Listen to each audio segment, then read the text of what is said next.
বাচ্চারা কালকে আমাদের স্কুলে একটা অনুষ্ঠান আছে আর সেই অনুষ্ঠানে প্রিন্সিপাল স্যার আসবে। আচ্ছা চম্পা তুই প্রিন্সিপাল স্যারের জন্য ভালো একটা কবিতা লিখবি। স্যার আমি তো কবিতা লিখতে পারি না। আরে আমি আসি না, আমি তোকে কবিতা লিখে দেবো, পরে তুই বলবি। ঠিক আছে স্যার, দাঁড়া তোর কবিতা বের করতেছি।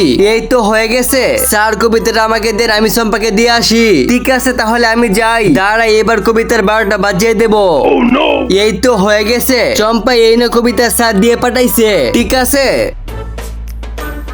এবার প্রিন্সিপাল স্যার আসার উপলক্ষে আমি একটা কবিতা শোনাবো। ঠিক আছে শোনাও। এরপর এমন কিছু হয়েছিল সেটি দেখলে তোমরাও হাসতে হাসতে করো উড়িকাবা। তার আগে বক্সের ভিতরে একটি মূল্যবান ছবি রয়েছে, সেটি দেখার জন্য ভিডিওতে লাইক করে চ্যানেলটাকে সাবস্ক্রাইব করে দাও। তো করে দিয়েছো, এই দেখো এই ছবিটিকে যারা সুন্দর মনে করো তারা একমাত্র ভিডিওতে লাইক আর চ্যানেলটাকে সাবস্ক্রাইব করে দাও এবং কমেন্ট বক্সে আই লাভ ইউ মা লিখে যাও। আমাদের ধনী স্যার একজন গাধা, আমাদের প্রিন্সিপাল স্যারও গাধা।